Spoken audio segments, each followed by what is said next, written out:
नमस्कार, मी दिनकर शिंदे. आपण पाहताय डीएस न्यूज. तुमचं मत माझं मत मध्ये आपलं स्वागत. मित्रांनो, महत्त्वाचा विषय मी आपल्यासाठी घेऊन आलो. तो म्हणजे असा आहे की उद्धव ठाकरे यांची शिवसेना पुन्हा एकदा फुटलेली आहे. ओमराजे निंबाळकर यांच्या सोबत 5 खासदार म्हणजे एकूण 6 खासदार यांनी ठाकरेंना सोडून एकनाथराव शिंदे यांची शिवसेना जवळ केलेली आहे. त्यांच्यासोबत ते गेलेले आहेत. वास्तविक पाहता विकासाचा निधी मिळत नाही आणि तो सत्तेत असल्याशिवाय मिळणार नाही. त्यामुळे आम्ही सत्तेसोबत जात आहोत असं त्यांनी सांगितलंय. शिवसेनेतून दुसऱ्या शिवसेनेत जात आहोत, त्यामुळे आम्ही विचारधाराही सोडली नाही असंही सांगायला यांनी मागपुढे पाहिलेलं नाही. परंतु परिस्थिती अशी आहे, यामध्ये एक नाव चर्चेत येते आणि ते म्हणजे ओमराजे निंबाळकर. सगळ्यात जास्त ट्रोल होणारे खासदार जर कोणी असतील तर ओमराजे निंबाळकर आहेत. कारण धाराशिव जिल्ह्यामध्ये ओमराजे निंबाळकर हे त्या मतदारसंघातले आहेत जे 2 वेळेस खासदार आणि 1 वेळेस आमदार सुद्धा त्या ठिकाणी निवडून आलेले आहेत. हा जो काही इतिहास आहे, या इतिहासाची काही पानं आपल्याला पलटून पाहावी लागतात. कारण 20 वर्षापूर्वी याच ओमराजे निंबाळकर यांचे वडील पवनराजे निंबाळकर यांची अत्यंत निर्घृणपणे हत्या करण्यात आली होती आणि त्यांच्या हत्येचे पडसाद संपूर्ण महाराष्ट्रभर त्या ठिकाणी उमटले होते.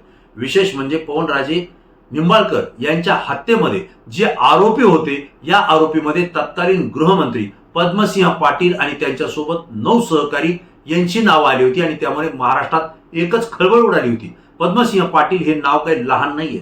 महाराष्ट्राच्या राजकारणात सत्ता आणि सत्तांतर करणारं घराणं म्हणजे पद्मसिंह पाटलांचं होतं आणि त्यामुळे पद्मसिंह पाटील हे गृहमंत्री असताना पवनराजे निंबाळकर यांच्या हत्या प्रकरणात त्यांचं नाव आलं आणि त्यामुळं संपूर्ण महाराष्ट्राचं राजकीय चित्रच बदललं. परंतु ही घटना घडली होती 20 वर्षापूर्वी. या 20 वर्षामध्ये महाराष्ट्रात आणि राजकारणामध्ये नवीन नवीन अनेक घडामोडी घडल्या. मला आपल्याला आवर्जून सांगायचे, ज्यावेळेस पवनराजे निंबाळकर यांची हत्या झाली त्यावेळेस निंबाळकर कुटुंब उघड्यावर पडलं आणि ओमराजे निंबाळकर हे एकाकी पडले. कारण राजकारण तर संपलं होतं, सत्तेतही कुठं नव्हते. सक्रियपणे काम करताना पवनराजे निंबाळकर हे स्वतः संपलेले होते. अशा वेळी ओमराजे निंबाळकरांनी करायचं काय आणि कुटुंबानं पाहायचं कुणाकडं, ही परिस्थिती या ठिकाणी होती. दुसरीकडं पद्मसिंह पाटील हे गृहमंत्री होते. त्यांचं संपूर्ण कुटुंब राजकारणामध्ये सक्रिय होतं. त्यांची ताकद केवळ धाराशिवमध्ये नव्हे तर महाराष्ट्राच्या प्रत्येक कानाकोपऱ्यात जिल्ह्यामध्ये पोहोचलेली होती. अशा वेळी ओमराजे निंबाळकर हे उभा राहतील कशी, ही परिस्थिती होती आणि त्यांना साथ द्यायला सुद्धा कोणीही तयार नव्हतं. याच वेळेला काय झालं की हिंदुहृदय सम्राट बाळासाहेब ठाकरे यांनी त्यांना साथ दिली. आपल्या कुटुंबातला एक तरुण मुलगा आहे अशा पद्धतीनं समजून त्यांना शिवसेनेमध्ये प्रवेश दिला आणि विधानसभेची उमेदवारी सुद्धा दिली. ते आमदार झाले, सत्तेत जाऊन बसले. उद्धव ठाकरे यांनी परत शिवसेनेची सूत्र आपल्या हाती घेतल्यानंतर सुद्धा ओमराजे निंबाळकर यांना भावाप्रमाणे सांभाळलं आणि त्यांना विधानसभेतून लोकसभेमध्ये पाठवलं. 1 वेळेस नव्हे तर 2 वेळेस ओमराजे निंबाळकरांना खासदार केलं.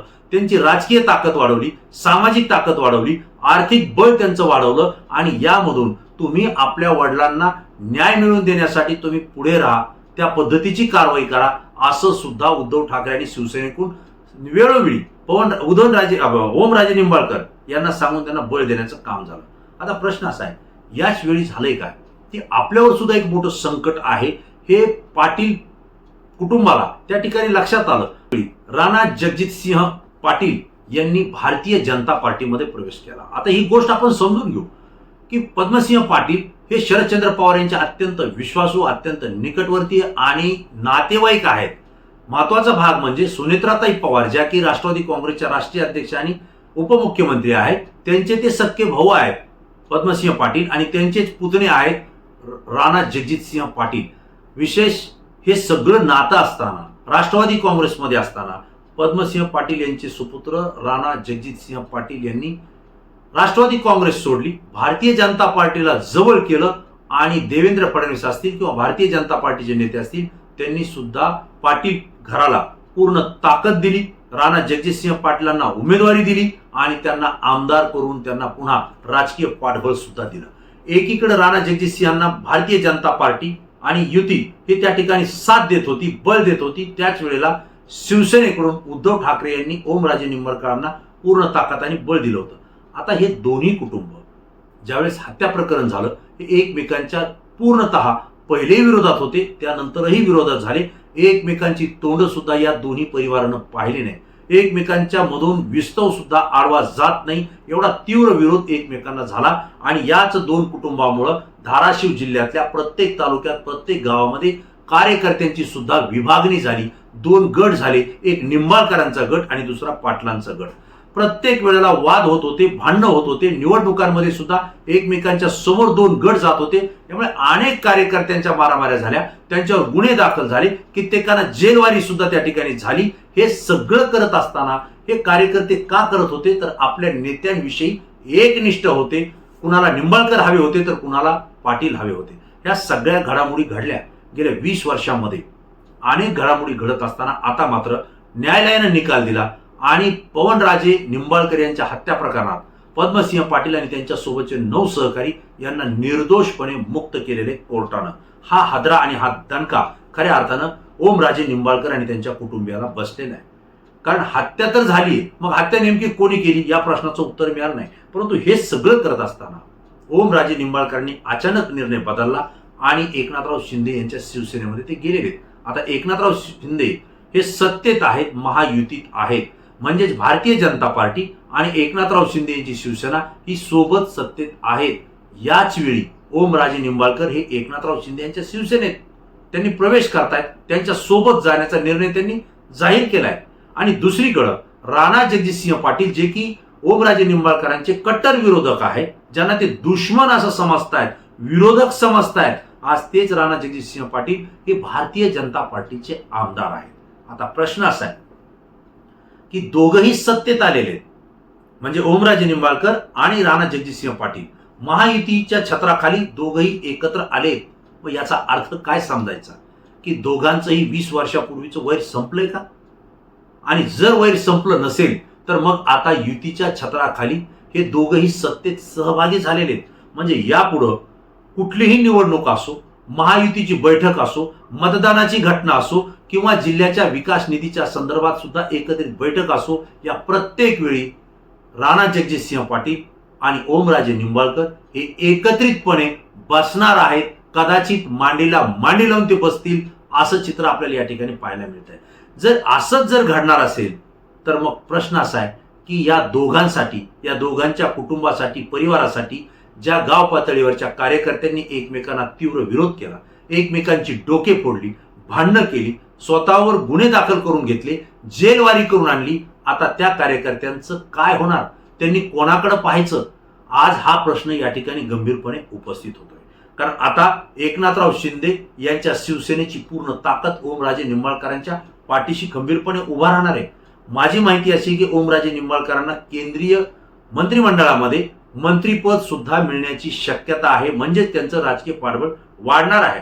दुसरीकडे राणा जगजितसिंह पाटील हे तर आमदार आहेच, परंतु त्यांच्या आत्या म्हणजे सुनेत्राताई पवार या महाराष्ट्राच्या उपमुख्यमंत्री आहेत, राष्ट्रवादीच्या राष्ट्रीय अध्यक्ष आहेत आणि भारतीय जनता पार्टीचे ते स्वतः आमदार आहेत, ज्याला देवेंद्र फडणवीस हे आपले निकटवर्तीय समजून पूर्ण ताकद त्यांच्या पाठीशी उभा करतायत.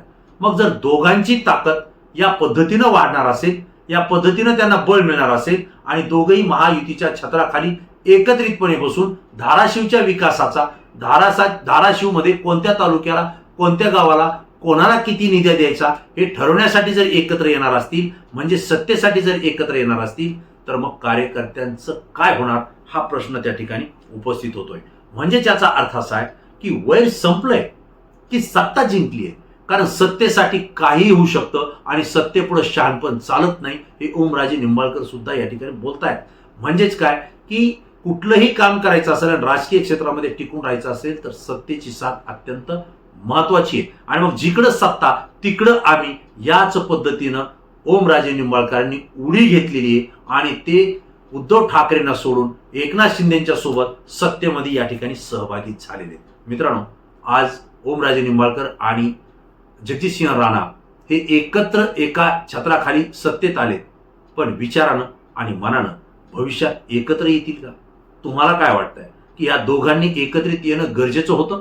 दोघांच्या एकत्रित येण्यानं धाराशिवच्या जनसामान्यांमध्ये, मतदारांमध्ये, कार्यकर्त्यांमध्ये नेमकी काय भावना तयार होईल आणि त्या ठिकाणची परिस्थिती येणाऱ्या निवडणुकीमध्ये नेमकी कशी असेल? कारण हे दोघं एकत्रित आले आणि एखादा उमेदवार महायुतीनं जर दिला तर दोघांनाही त्याचा प्रचार करावा लागेल, हे स्पष्ट आहे. जर उद्या राणा जगजितसिंह पाटलांना जर त्या ठिकाणी उमेदवारी मिळाली तर ओमराजे निंबाळकर यांना त्यांचा प्रचार करावा लागेल. कारण महायुतीचं हेच शब्द आहे, एकमेकांना सहकार्य करणं. जर उद्या ओमराजे निंबाळकरांना उमेदवारी मिळाली तर राणा जगजितसिंह पाटलांना सुद्धा त्यांचा प्रचार करावा लागेल. असं जर होणार असेल आणि दोघं जर एकमेकांचा प्रचार करणार असतील तर मग धाराशिवचं चित्र नेमकं काय असेल? लोक या दोघांच्या एकत्रितपणाला साथ देतील की दोघांना सोडून पुन्हा तिसरा पर्याय शोधतील याची उत्तरं सुद्धा येणाऱ्या काळामध्ये आपल्याला मिळतील. पण तुम्हाला काय वाटतंय? सत्तेमध्ये एका छत्राखाली आलेले हे दोन्ही नेते सिंह राणा आणि ओमराजे निंबाळकर भविष्यात मनानं आणि विचारानं एकत्रित येऊन विकासाचा ध्यास त्या ठिकाणी घेतील, काम करतील की पुन्हा महायुतीत राहून एकमेकांना तीव्र पद्धतीनं विरोध करतील आणि सत्तेचा वापर एकमेकांच्या विरोधात करतील? तुम्हाला काय वाटतंय? तुमची प्रतिक्रिया तात्काळ द्या, कारण तुमची प्रतिक्रिया अत्यंत अभ्यासू असते, संपूर्ण महाराष्ट्रातून असते, म्हणून आमच्यासाठी महत्त्वाचे असते. मित्रांनो, डीएच न्यूजला जर सबस्क्राईब केलं नसेल तर तात्काळ सबस्क्राईब करा आणि असेच नवनवीन व्हिडिओ सत्य आणि रोखठोक माहिती पाहण्यासाठी आमच्या सातत्यानं संपर्क करा. पुन्हा नवीन विषय, नवीन माहिती घेऊन आपल्यासमोर येईल. तोपर्यंत धन्यवाद.